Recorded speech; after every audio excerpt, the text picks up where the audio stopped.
Bonjour mes chers élèves. Aujourd'hui, nous allons donc consacrer cette séance à la correction d'un exercice sur les caractéristiques de concentration. L'exercice va porter donc sur les calculs préliminaires nécessaires pour la construction de la courbe de concentration et par la suite le calcul de l'indice de Gini.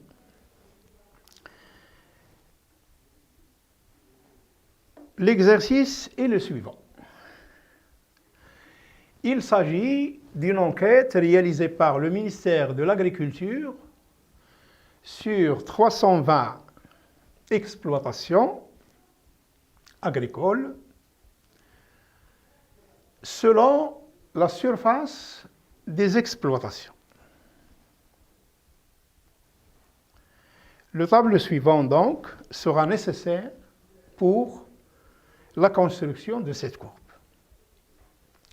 Sur le tableau, donc, vous avez les classes de surface et les effectifs des exploitations. Le total des exploitations est de 320 exploitations, dont 170 ont une surface qui va de 1 à 5 hectares, 80 exploitations ayant une surface de 5 à 10 hectares, 30 exploitations ayant une surface de 10 à 40 hectares,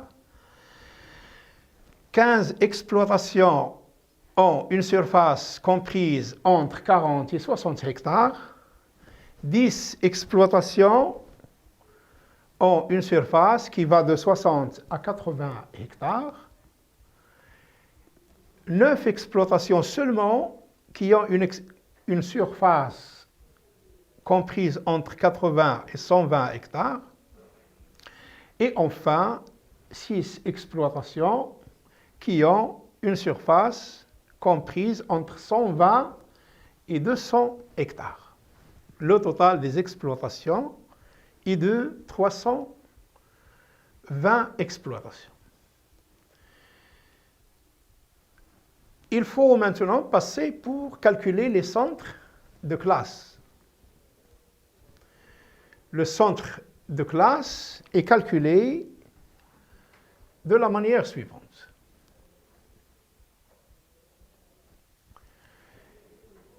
La borne inférieure de la classe plus la borne supérieure divisée par 2.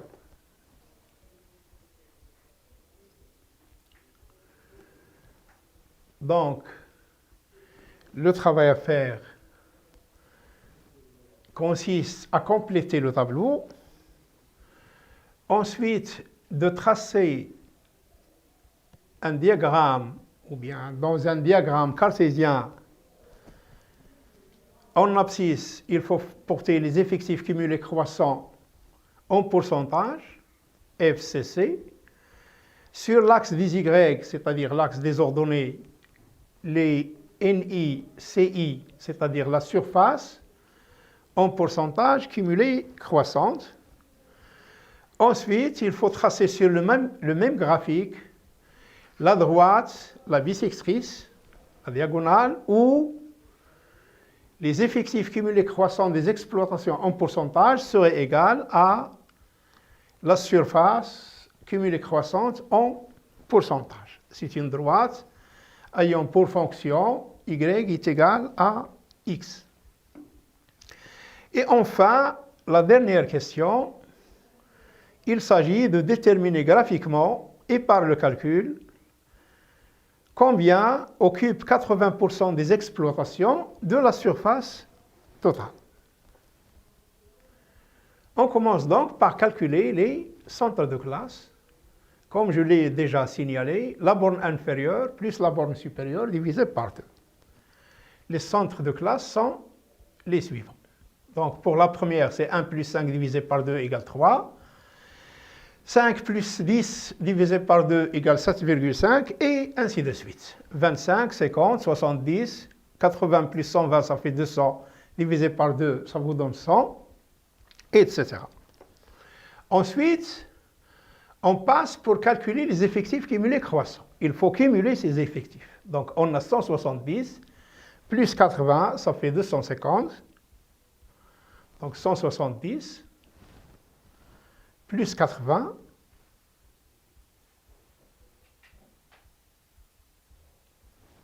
« 170 plus 80 égale 250, plus 30 égale 280, 280 plus 15, ça fait 295, et ainsi de suite, jusqu'à la dernière. Ensuite, il faut calculer les effectifs cumulés croissants. Ces effectifs, il faut les exprimer en pourcentage. Et on aura donc, le premier effectif, c'est 170 cumulé croissant, 170 divisé par le nombre total des exploitations, 320, ça vous donne 53,12%. Ensuite, pour la deuxième classe, on aura 250 divisé par 320 égale 78,12 et ainsi de suite. Ensuite, on passe pour calculer les NI fois les CI. On aura donc 170 fois 3 égale 510. 80 fois 7,5, ça fait donc 170 fois 3 égale 510.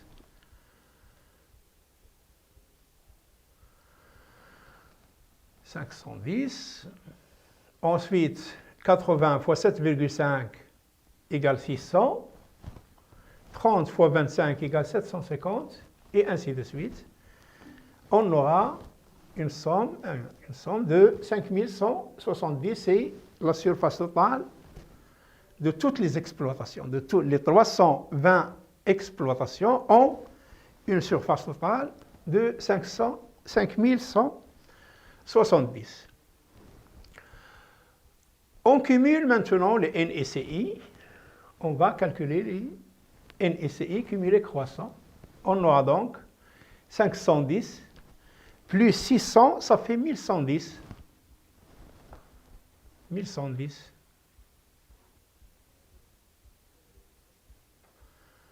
Plus 750, ça va faire 1860. Plus 750, 2610, et ainsi de suite. Et enfin, on va cumuler on va calculer le pourcentage des NICI cumulés croissants, c'est-à-dire 510 divisé par 5170, ça vous donne 9,86. Ensuite, 1110 divisé par 5170, ça vous donne 21,47%. 750 divisé par, plutôt 1860 divisé par 5170 égale 35,98 et ainsi de suite. Bon, essayons de faire une lecture des données qui se trouvent dans ce tableau. 80 exploitations ont une surface comprise entre 5 et 10. 7,5 signifie que le centre de cette classe, que la surface moyenne des 80 exploitations ayant une surface comprise entre 5 et 10 est de 7,5 hectares. C'est-à-dire que si on répartit les exploitations ayant une surface comprise entre 5 et 10 sur les 80 exploitations, on aura une exploitation moyenne qui aura pour surface 7,5 hectares. 250, c'est quoi? C'est la somme des deux effectifs, 170 plus 80. 170 plus 80, ça fait 250. 250 signifie que il y a 250 exploitations qui ont une surface inférieure à 10 hectares.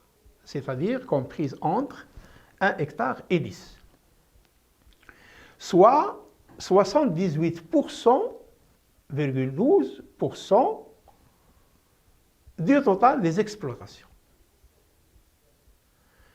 Que signifie maintenant 600?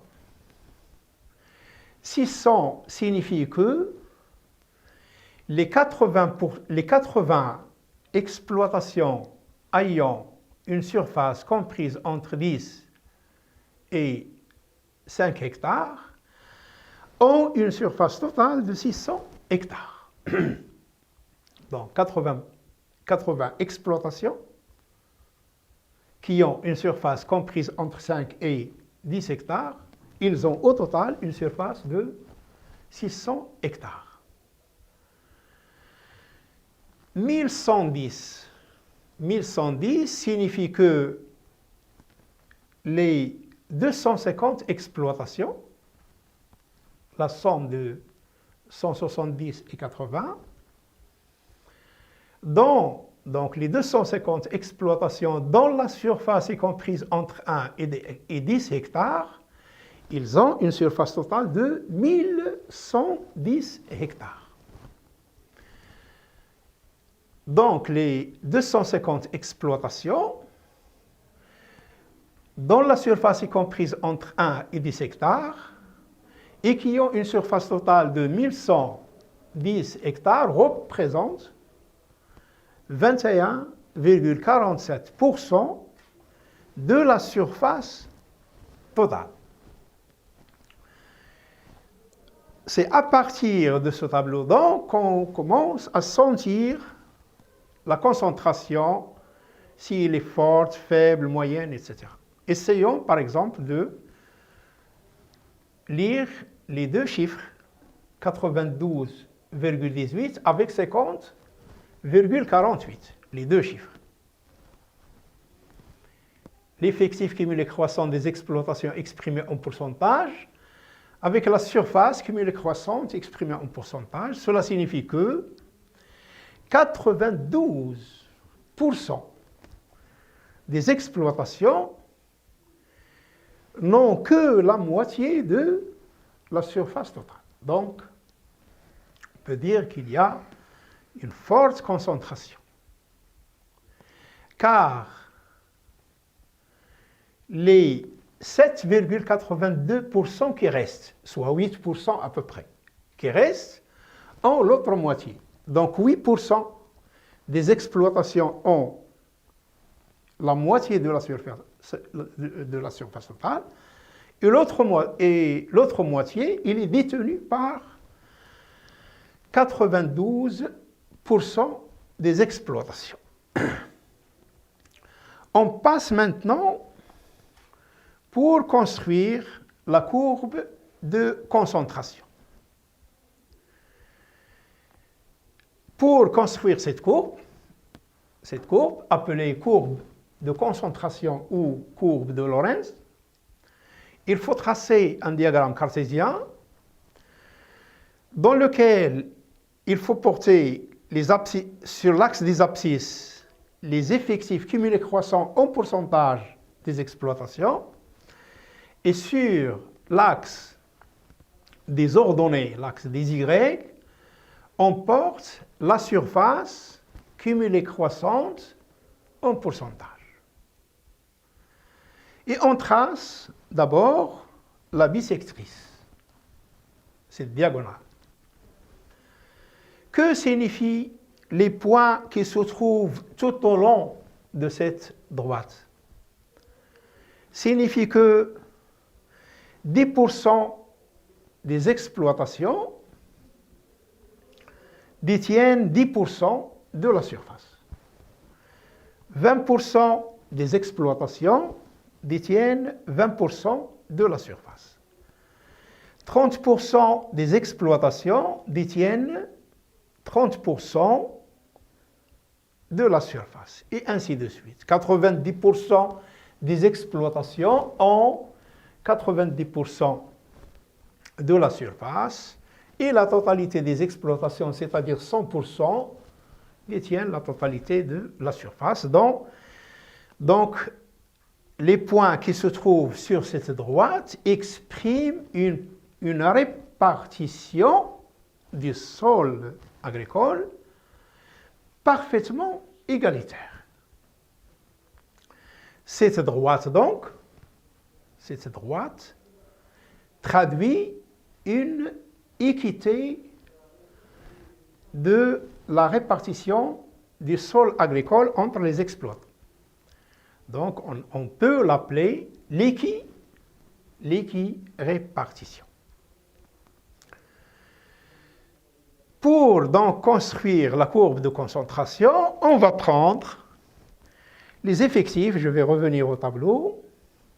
Je prends les effectifs cumulés croissants en pourcentage. Retenez bien, 53 avec 9,86.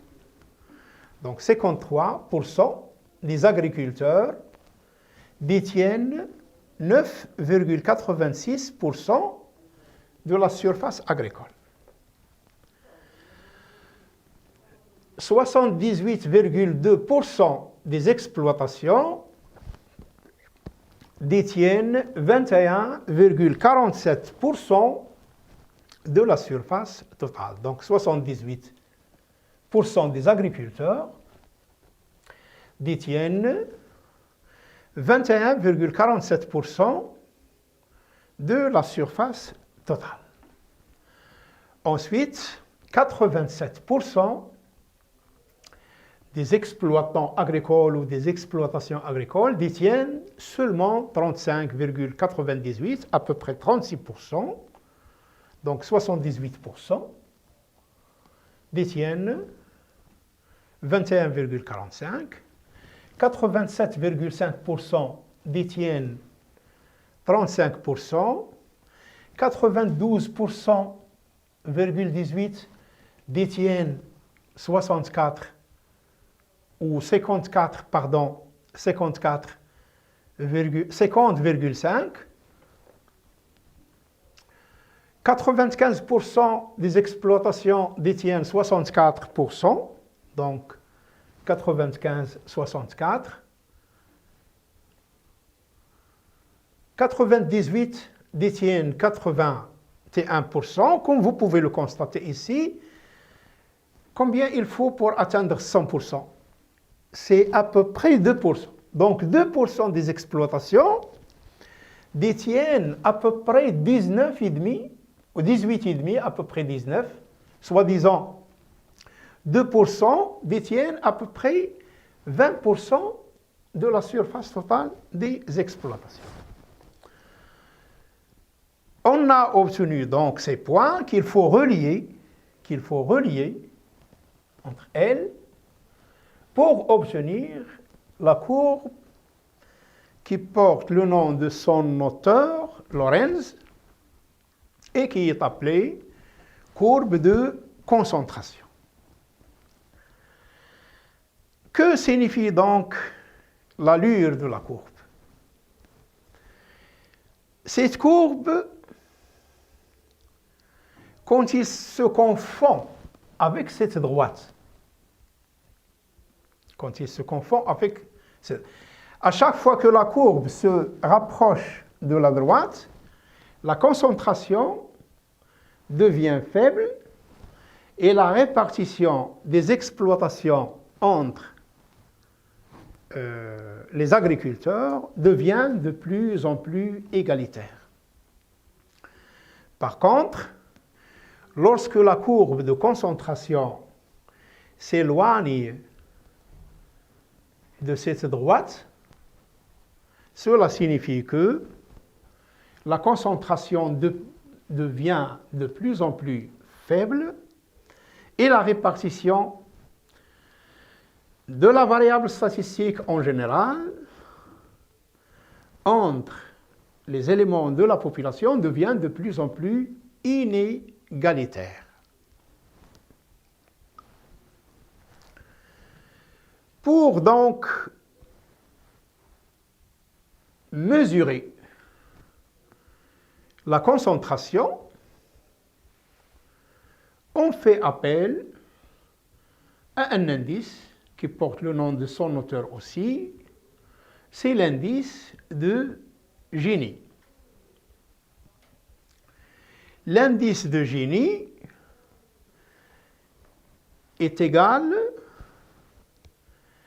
à cette surface, la surface qui se trouve entre la courbe de concentration et la droite, divisée par la surface de ce triangle. On peut tout de suite calculer la surface du triangle. Il a un côté égal à 100, et ce côté-là égal à 100, ça me donne donc 100 fois 100 égale 10 000. Quand je divise par 2, j'obtiens un triangle qui aura pour surface 5000.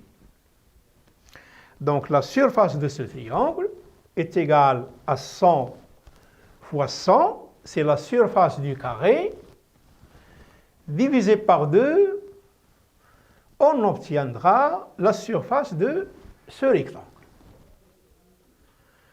Donc l'indice de Gini est égal à l'aire de concentration divisé par l'aire du triangle ABC.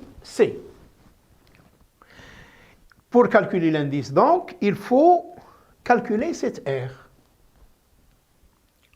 À quoi est égal cette aire? Il est égal à l'aire du triangle ABC moins cette aire, qui est composée des figures géométriques suivantes. Il y a d'abord un triangle, et l'aire 1, l'aire 2, l'aire 1, l'aire 2, l'aire 3, l'aire 4, l'aire 5, l'aire 6 et l'aire 7. Il faut donc, pour obtenir l'aire de concentration, calculer l'aire 1 plus 2 plus 3 plus l'aire 4 plus l'aire 5 plus l'aire 6 plus l'aire 7. Et on prend 5000 moins l'aire qui se trouve entre la courbe de concentration et les deux côtés du triangle, ce côté et celui-là. Donc, il faut calculer cette aire. Donc, l'aire de concentration, c'est 5000 moins cette aire que nous allons calculer pour pouvoir calculer l'indice de Gini. L'indice de Gini, donc, aura une valeur parce que cette aire divisée par 5000 sera comprise entre 0 et 1. Lorsque l'indice de Gini est égal à 0, ça veut dire que l'aire de concentration est nulle, et dans ce cas, cela signifie que la courbe de concentration se confond avec la droite. Donc on aura 0 sur 5000 est égal à 0, une parfaite répartition. Lorsque la courbe de concentration se confond avec les deux côtés du triangle, cela signifie que l'aire de concentration sera égale à 5000, et donc l'indice de Gini sera égal à 5000 divisé par 5000 est égal à 1. Cela signifie que la répartition est très inégalitaire, parfaitement inégalitaire.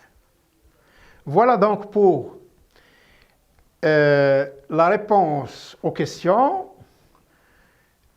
La séance prochaine, Inch'Allah, sera consacrée au calcul et à l'interprétation de l'indice de Gini. Je vous remercie pour votre attention. Je vous souhaite bon courage et à la prochaine séance.